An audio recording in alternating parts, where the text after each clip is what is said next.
தொடர்ந்து இந்த நேரத்திற்கான தலைப்புச் செய்திகளை பார்க்கலாம். நடிகர் அஜித் சென்னை அப்போலோ மருத்துவமனையில் அனுமதி. உடல்நல பரிசோதனைக்காக அனுமதிக்கப்பட்டுள்ளதாக தகவல்.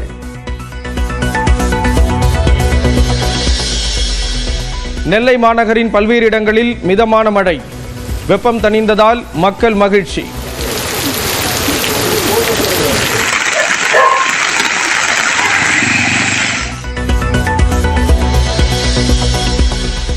திமுக 234 தொகுதிகளிலும் வென்றாலும் ஆச்சரியம் இல்லை என முதலமைச்சர் மு க ஸ்டாலின் பேச்சு. எந்த கூட்டணி வந்தாலும் எதிர்ப்போம் என்றும் உறுதி. 200 அல்ல 220 வரும்னு சொன்னார். என்ன கஞ்சம் அதில் உங்களுக்கு 234 சொல்லுங்களேன். வந்தாலும் ஆச்சரியம் இல்லை.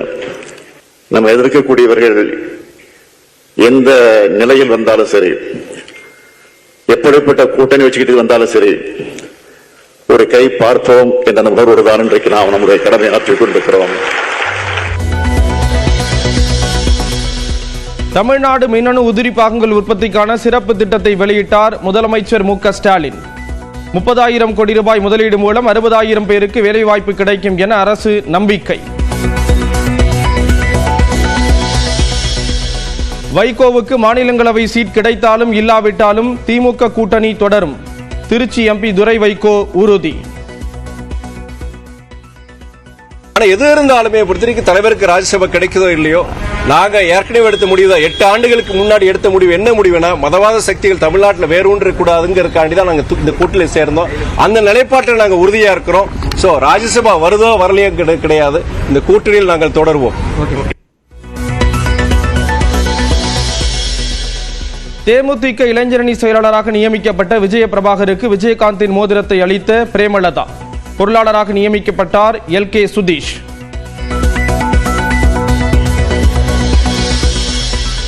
பிரதமர் நரேந்திர மோடி தலைமையில் அமைச்சரவை ஆலோசனை. தீவிரவாத தாக்குதலுக்கு பதிலடி கொடுக்கும் விதத்தில் முக்கிய முடிவு எடுக்கப்பட வாய்ப்பு.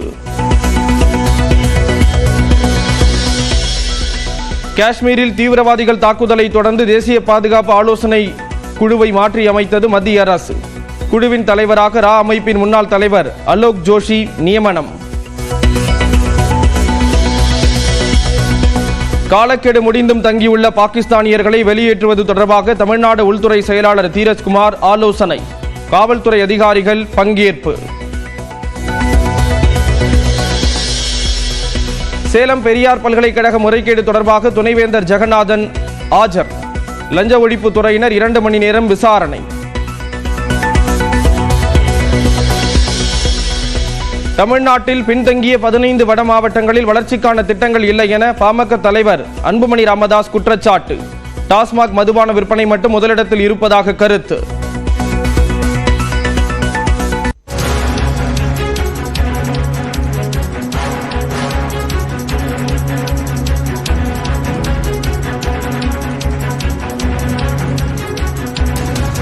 மேலும் ஒரு அண்மை செய்தியை பார்க்கிறோம். தென்னிந்திய நடிகர் சங்க நிர்வாகிகள் பதவிக்காலத்தை மேலும் 3 ஆண்டுகள் நீட்டித்ததை எதிர்த்து தொடரப்பட்ட வழக்கில் நடிகர் சங்கம் பதிலளிக்க உத்தரவு பிறப்பிக்கப்பட்டிருக்கிறது. இது தொடர்பான விவரங்களை செய்தியாளர் மதன் வழங்க கேட்கலாம். மதன், விவரங்களை பகிர்ந்துக்கலாம். தென்னிந்திய நடிகர் சங்க சட்ட திட்டத்தின்படி 3 ஆண்டுகளுக்கு ஒரு முறை தேர்தல் நடத்தப்பட வேண்டும். அதன்படி கடந்த 2022ஆம் ஆண்டு நடைபெற்ற தேர்தலில் தலைவராக நடிகர் நாசர், பொதுச் செயலராக நடிகர் விஷால், பொருளாளராக கார்த்தி உள்ளிட்டோர் தேர்ந்தெடுக்கப்பட்டார்கள். தேர்ந்தெடுக்கப்பட்ட நிர்வாகிகளுடைய பதவிக்காலம் கடந்த மார்ச் மாதம் முடிவடைந்து விட்டது. இந்நிலையில்தான் கடந்த 2024ஆம் ஆண்டு நடைபெற்ற நடிகர் சங்க பொதுக்குழு கூட்டத்தில் நடிகர் சங்கத்துக்கு புதிய கட்டிடம் கட்டும் பணிகள் நடைபெற்று வருவதாக கூறி நடிகர் சங்கத்தின் நிர்வாகிகளுடைய அந்த பதவி காலத்தை மேலும் 3 ஆண்டு நீட்டித்து ஒரு தீர்மானம் நிறைவேற்றப்பட்டது. இந்த தீர்மானத்தை செல்லாது என்று அறிவிக்க வேண்டும் என்றுதான் தற்போது இந்த உறுப்பினர் நம்பிராஜன் என்பவர் சென்னை உயர்நீதிமன்றத்தில் இந்த ஒரு மனுவை தாக்கல். அதாவது கடந்த ஆண்டு செப்டம்பர் மாதம் நடந்த பொதுக்குழு கூட்டத்திற்கான அழைப்பதில் நிர்வாகிகளுடைய பதவிக்காலத்தை மேலும் 3 ஆண்டுகள் நீட்டிப்பது குறித்து எந்த ஒரு குறிப்பும் இடம்பெறவில்லை என்றும், நடிகர் சங்க கட்டிட பணிகளை சுட்டிக்காட்டி பதவிக்காலத்தை நீட்டிக்க முடியாது என்றும், புதிய நிர்வாகிகள் கட்டுமான பணிகளில் தொடர்வோம் என்றும் தெரிவிக்கப்பட்டது. மேலும் பதவிக்காலத்தை நீட்டித்தது சங்கத்துடைய சட்டத்திட்டங்களுக்கு எதிரானது என்றும் தெரிவிக்கப்பட்டது. இந்த மனுவை இன்று விசாரித்த நீதிபதி குமரேஷ் பாபு, தென்னிந்திய நடிகர் சங்கம் அதன் தலைவர் நாசர், விஷால், கார்த்தி உள்ளிட்டோர் ஜூன் 4ஆம் தேதிக்குள்ளாக பதிலளிக்க வேண்டும் என்று உத்தரவிட்டு இந்த வழக்கு விசாரணையை தள்ளி வைத்துள்ளார்கள். ஸ்ரீராம், தகவல்களை வழங்கியதற்கு நன்றி மதன். தொடர்ந்து தலைப்புச் செய்திகளை பார்க்கலாம். பல்லடம் அருகே குறுக்கே வந்த கார் மீது மோதிய லாரி, 4 பேர் காயத்துடன் மருத்துவமனையில் அனுமதி.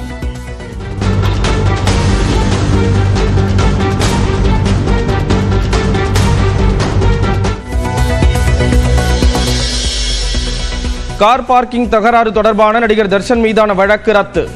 எதிர்த்தரப்புடன் சமரசம் ஏற்பட்டதை அடுத்து உயர்நீதிமன்றம் நடவடிக்கை. மகாராஷ்டிர மாநிலம் புனேவில் பால்கனியில் இருந்து தலையில் பூந்தொட்டி விழுந்ததில் சிறுவன் உயிரிழப்பு. விளையாடிக் கொண்டிருந்த போது நேர்ந்த சோகம்.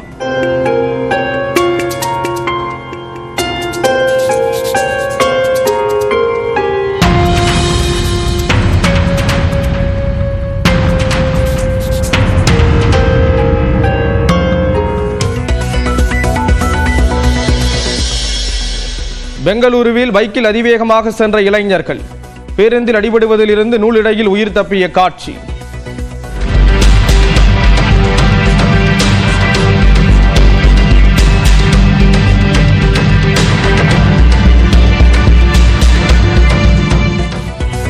சினிமா கார் ரேஸ் என பிஸியாக இருந்து வந்த நடிகர் அஜித்குமார் சென்னையில் உள்ள தனியார் மருத்துவமனையில் அனுமதிக்கப்பட்டிருக்கிறார்.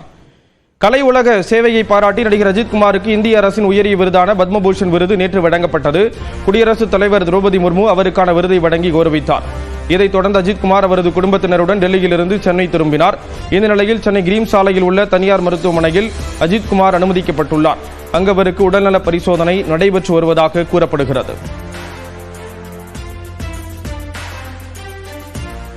திமுக 234 தொகுதிகளிலும் வென்றாலும் ஆச்சரியம் இல்லை என கூறியிருக்கக்கூடிய முதலமைச்சர் மு க ஸ்டாலின் எதிர்க்கட்சிகள் எத்தகைய கூட்டணியில் வந்தாலும் ஒரு கை பார்ப்போம் என்று குறிப்பிட்டிருக்கிறார்.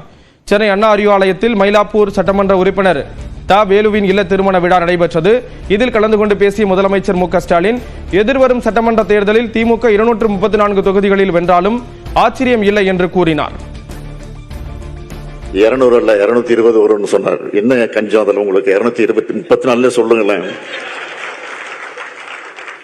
வந்தாலும் ஆச்சரியம் இல்லை. இதனால போகிற இடங்கள் எல்லாம் நான் அந்த வரவேற்பை பார்க்கிறேன். ஒவ்வொரு மாவட்டத்திற்கும் போகிற போது நான் 4 கிலோமீட்டர் 5 கிலோமீட்டர் நடந்தே போறேன். அப்ப மக்கள் திரண்டு வந்து வரவேற்கக்கூடிய காட்சியை பார்க்கிற போது உள்ளபடியே மேசிலுத்து போகிறேன். தொடர்ந்து பேசிய அவர் எதிர்க்கட்சிகள் எத்தகைய கூட்டணியில் வந்தாலும் ஒரு கை பார்ப்போம் என்று கூறினார்.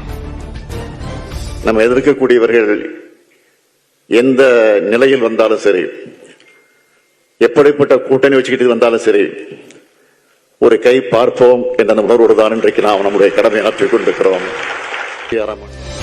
அமலாக்கத்துறையை வைத்து மிரட்டினாலும் தங்களுக்கு கவலை இல்லை என்று கூறிய மு க ஸ்டாலின் தாங்கள் நெருக்கடி காலத்தையே பார்த்தவர்கள் என குறிப்பிட்டார்.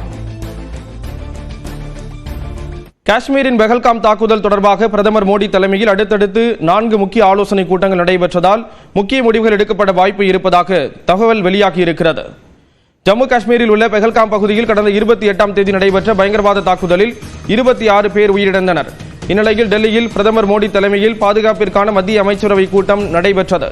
இதில் மத்திய உள்துறை அமைச்சர் அமித்ஷா, பாதுகாப்புத்துறை அமைச்சர் ராஜ்நாத் சிங், வெளியுறவுத்துறை அமைச்சர் ஜெய்சங்கர், முப்படைகளின் தலைமை தளபதிகள், தேசிய பாதுகாப்பு ஆலோசகர் அஜித் தோவல் உள்ளிட்டோர் கலந்து கொண்டனர்.